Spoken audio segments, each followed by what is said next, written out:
ازيكم؟ كل سنه وانتم طيبين. فيديو النهارده هيكون مختلف شويه لاني هتكلم فيه عن 3 كتب خفاف ولطاف ومناسبين لشهر رمضان من حيث المحتوى او سهوله الكتابه. فتابعوا الفيديو. اول كتاب لانك الله لعلي بن جابر الفيفي.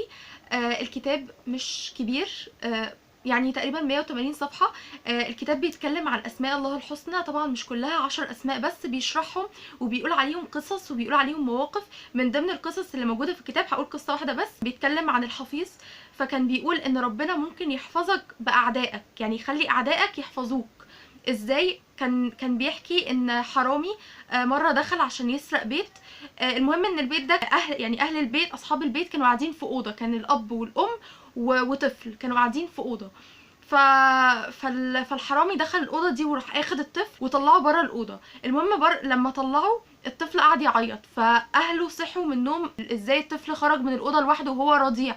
فالمهم ان هم خرجوا من الاوضه عشان يشوفوا الطفل ده راح فين. فاول ما خرجوا الحرامي استغل الفرصه ودخل الاوضه عشان يسرقها. المهم اول ما دخل الجدار وقع عليه، فلولا ان اللص ده كان دخل واخد الطفل طلعه بره والطفل صرخ واهله طلعوا وراه، كان ممكن الجدار ده يقع عليهم هما التلاتة.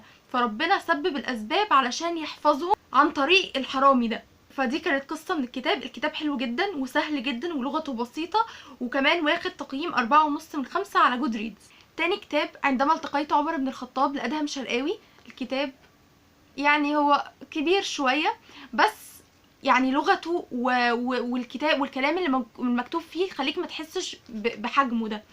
الكتاب بيتكلم، هو الكتاب يعني الكتاب مكتوب في صورة روائية، عبارة عن حوار ما بين الكاتب وما بين عمر بن الخطاب. فالكاتب بيسأل عمر بن الخطاب أسئلة وهو بيرد عليها، يعني بيحكي بقى بالتفصيل ايه اللي حصل. الكتاب فيه مواقف كتير جدا وفيه خطب وفيه كل حاجة، يعني تقريبا معظم الحاجات عن عمر بن الخطاب، سواء قبل اسلامه او بعد اسلامه، او في حياة الرسول عليه الصلاة والسلام، او لما في الخلافة، في الحياة الاجتماعية او السياسية. في كل حاجة عن عمر بن الخطاب.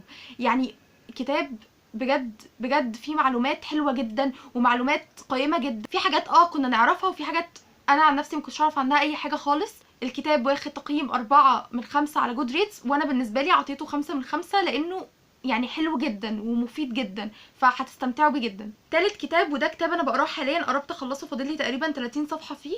اسمه انيس المؤمنين، انا بقراه PDF فهسيب صورته هنا. الكتاب بيتكلم عن مواقف في حياه الرسول والصحابه والصالحين وخلفاء الدوله الاسلاميه، سواء الدوله الامويه او الدوله العباسيه، وصالحين في عهد الخلافه دي زي احمد بن حنبل او الامام الشافعي او الامام مالك. بيحكي مواقف عنهم وقصص جميلة جدا، ومواقف كلها عبر. كل العبر من القصص دي او من المواقف دي بتتمحور حول مكارم الاخلاق. فالكتاب مفيد. غير كل ده الكتاب صغير تقريبا 150 صفحة، فمش هياخد وقت، بس المعلومات اللي فيه والمواقف اللي فيه حلوة جدا. ودول كانوا 3 كتب خفاف ولطاف ومناسبين لشهر رمضان. يا رب يكون الفيديو عجبكم، وبس كده. سلام.